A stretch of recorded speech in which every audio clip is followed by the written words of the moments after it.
Good morning বন্ধুরা, welcome back to my channel অঙ্কিস vlogs. আমি অঙ্কিতা নিয়ে চলে এসেছি আজকে একটা নতুন ভিডিও নিয়ে। আশা করছি আপনারা সবাই খুব খুব ভালো আছেন, সুস্থ আছেন আর সচেতন আছেন। বাজছে এখন সকাল 8:30 আর এখন থেকে আমি আমার ভিডিওটাকে স্টার্ট করছি। থাম্বনেলেই দেখে নিশ্চয় বুঝতে পেরে গেছেন আজকে কি ভিডিও করতে চলেছি। সকাল থেকে রাত পর্যন্ত মাম্মা আজকে কি কি খাওয়া দাওয়া করছে সেটাই আমি আপনাদের সাথে শেয়ার করব। এই কন্টেন্টটা আপনারা অনেক বেশি বেশি পছন্দ করেন, অনেক বেশি বেশি ভালোবাসেন, সেই জন্য আমি বারবার নিয়ে চলে আসি। আর সব থেকে বড় কথা হচ্ছে আমি মাম্মামকে নানা রকমের খাবার ঘুরিয়ে ফিরিয়ে খাওয়াই আর সেটা আপনাদের সাথে শেয়ারও করি, সেই হচ্ছে ব্যাপার আসল।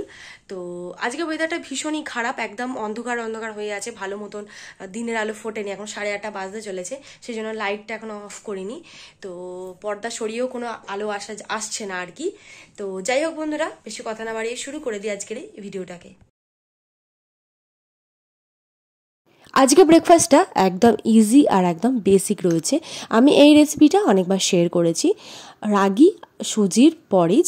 তো নর্মাল জলেতে মানে গ্যাসটা অন করার আগেতে আমি জলেতে রাগি 1 চামচ আর সুজি 1 চামচ আগে মিক্স করে নিচ্ছি, তারপরে গ্যাসটাকে অন করব।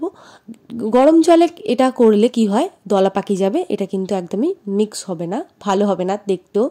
তারপরে হচ্ছে আর সুজিটা কিন্তু আমি ড্রাই রোস্ট করে যখন প্যাকেট কাটি তখন ড্রাই রোস্ট করে আমি এয়ারটাইট কন্টেনারে রেখে দিই। তো এখানে আমার কাছে একটা অ্যান্সার দেবো, বেশ কয়েকজন আমাকে বলেন মাঝে সাঝেই যে সুজি আর রাগি খেলে নাকি বাচ্চাদের পটির সমস্যা হচ্ছে। তো এটা রাগির জন্য হচ্ছে না, এটা সুজির জন্য হচ্ছে। অনেক বাচ্চাদেরই এই সমস্যাটা হয়। তো আমি অনেক ক্ষেত্রে শুনেছি যে সুজি খেলে নাকি ডাইজেস্ট হয় না, পটিটা শক্ত হয় বা পটি করে না, কিন্তু আমার মেয়ের ক্ষেত্রে কিন্তু এই জিনিসটা হয় না। যদি আপনাদের মনে হয় যে এটা খেলে হচ্ছে, তাহলে সুজিটা বাদ দিয়ে শুধু রাগিটা খাওয়ান, তাহলে দেখবেন বুঝতে পারবেন যে কোনটা খেলে কোনটা সমস্যা হচ্ছে। তো এর সাথে একটা কলা পাকা ম্যাশ করে দিন। কলা পাকা খেলে কিন্তু পটি খুব ভালোভাবে ক্লিয়ার হয়, আর রাগি খেলেও কিন্তু ডাইজেস্ট হয়, কিন্তু এতে ভরপুর মাত্রাতে ফাইবার রয়েছে আর আয়রনের সোর্স রয়েছে, ক্যালসিয়াম রয়েছে। তো ভালো মতনই এটা ব্রেকফাস্ট হয়। আপেলও এই সেম প্রসেসে খাওয়াতে পারেন। তো আমি কলাটাকে ম্যাশ করে নিচ্ছি, এরপরে আমার ওই পরিজটা রেডি হয়ে গেলে এটার সাথে মিক্স করে নেব। আলাদা করে কোনো মিষ্টি দেওয়ার কোনো দরকার নেই, কারণ কলাটা নিজস্ব মিষ্টি রয়েছে। যদি মনে হয় যে কলাটা মিষ্টি নেই, তাহলে একটু গুড় অ্যাড করতে পারেন। আমি এতে আলাদা করে কিছু আর অ্যাড করলাম না। তো ভালো করে মিক্স করে নেব। মিক্স হয়ে গেলে তারপরে ঠান্ডা করতে দেবো। ঠান্ডা হয়ে গেলে মাম্মামকে ব্রেকফাস্টটা করিয়ে দেবো।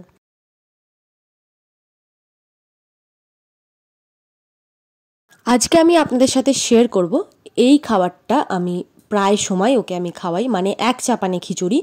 আমি প্রেশার কুকারটাকে গ্যাস ওভেনে না বসিয়েই প্রথমেই দিয়ে দিচ্ছি বাটার। এটা হোমমেড বাটার রয়েছে, আমি রেসিপি আপনাদের সাথে শেয়ার করেছি। তারপর আমি সবজি দিয়ে দিলাম, আলু, গাজর আর রয়েছে পেঁয়াজকলি, আপনারা যে কোনো সবজি দিতে পারেন। আর এটা হচ্ছে অড়হর ডাল আমি দিলাম। আপনারা মুসুর ডাল, মুগের ডাল, যে কোনো ডাল দিতে পারেন। দেওয়ার পরে পরিমাণ মতো নুন, একটু জিরে গুঁড়ো আর একটু হলুদ গুঁড়ো দিয়ে দিচ্ছি। দিয়ে আমি পরিমাণ মতো জল দিয়ে দিচ্ছি। জলটা দিয়ে ভালো করে একটু গুলে নেব।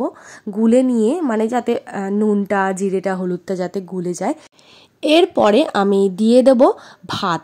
ভাত হচ্ছে মানে রেডি হওয়া ভাত, মানে বাচ্চাদের জন্য একটু গলা গলা ভাত করতে হয়, তো আমাদের নর্মাল ভাত, ওই নর্মাল ভাতই আমি 1 চামচ দিয়ে দিই। আমি এইভাবেই কিন্তু খাইয়ে আসছেন। যদি আপনাদের মনে হয় যে এরকম খাওয়ানো যাবে না, তাহলে কিন্তু আপনারা চালও দিতে পারেন। এটা করলে কি হয়, তাড়াতাড়ি হয়ে যায় আর কি। তো আমি বেশ 5-6টা সিটি মেরে রেখে দিয়েছিলাম, কারণ অড়হর ডাল একটু সিদ্ধ হতে টাইম লাগে। তো হয়ে যাওয়ার পরে রেখেও দিয়েছিলাম মোটামুটি 1/2 ঘন্টার মতো। ভালো মতনই দেখুন সেদ্ধ হয়ে গেছে। এটা আপনাদের ওপর নির্ভর করছে কীভাবে সেদ্ধ করবেন। তো হয়ে যাওয়ার পরে আমি একটা থালাতে নিয়ে নিচ্ছি। আমাকে বলেন যে আমি নাকি আমার বাচ্চাকে এখনও হাতে পুরো একদম করে খাওয়াচ্ছি, মেখে খাওয়াচ্ছি। দেখুন আপনারা নিজেদের চোখেই, আমি আমার বাচ্চাকে একদম গোটা গোটা ভাত, সবজি একটু হাতা দিয়ে একটু ম্যাশ করে খাওয়াচ্ছি।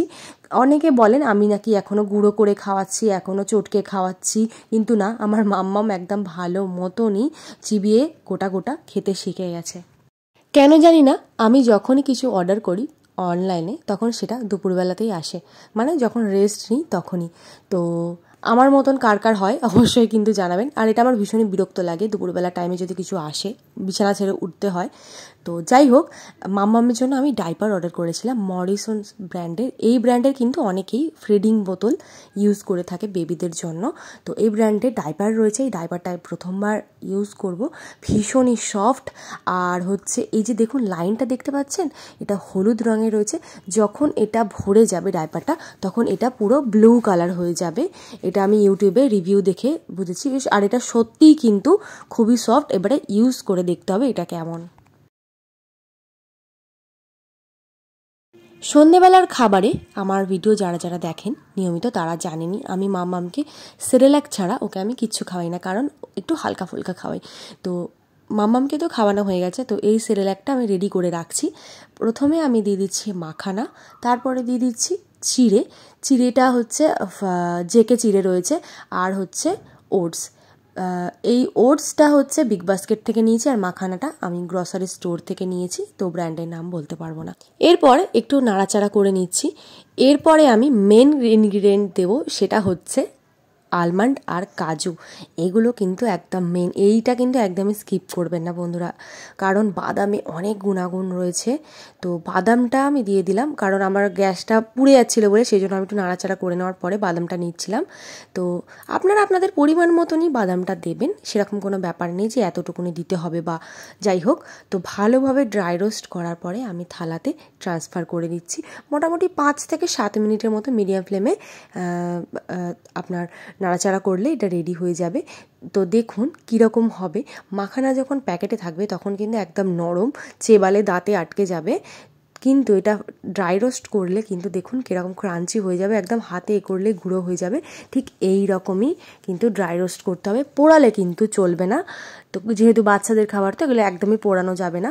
ঠান্ডা হয়ে গেলে মিক্সারে পাউডার করে এটাকে চালনা দিয়ে চেলে তারপরে এয়ারটাইট কন্টেনারে স্টোর করে রেখে দিতে হবে। দুধ বা ফর্মুলা মিল্ক দিয়ে এটাকে খাওয়াতে হবে। তো এরপরে আমি আরও একটা খাবার মাম্মামের জন্য তৈরি করে রাখছি, যেটা হচ্ছে কর্নফ্লেক্স। কর্নফ্লেক্সটাকে আমি মিক্সারে একদম গুঁড়ো করে দিচ্ছি। গুঁড়ো করে খাওয়ানোর কারণ হচ্ছে কি, এটা এক ধরনের সেরেল্যাক তৈরি হয়ে যাবে। কর্নফ্লেক্সটা যেহেতু শক্ত জিনিস, দুধে মেশালে নরম হয়ে যায়, তো এইভাবেও খাওয়ানো যেতে পারে। আমি এটাকে একটু গুঁড়ো করে রাখি যাতে ফটাফট একদম খাওয়ানো, ইনস্ট্যান্ট খাওয়ানো যেতে পারে, সেই জন্য আমি এটা গুঁড়ো করে সেরেল্যাকের মতন রেখে দিই, যাতে একদম হাতে না টাইম থাকলে এটা খাওয়ানো যায়।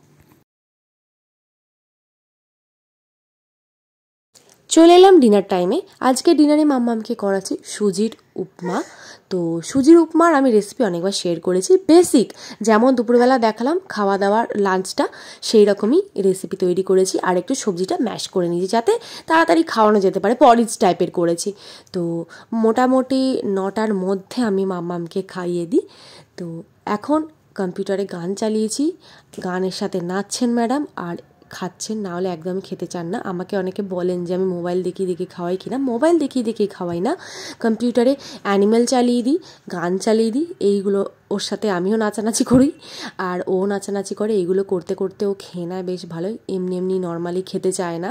তাহলে বন্ধুরা ভিডিওটা এখানে শেষ করছি। আশা করছি আপনাদের ভিডিওটা ভালো লেগেছে। যদি ভিডিওটা ভালো লাগে তাহলে অবশ্যই লাইক, কমেন্ট, সাবস্ক্রাইব করে দিতে ভুলবেন না। ফিরবো নতুন ভিডিও নিয়ে। ভালো থাকবেন, সুস্থ থাকবেন আর সচেতন থাকবেন। ধন্যবাদ, শুভরাত্রি।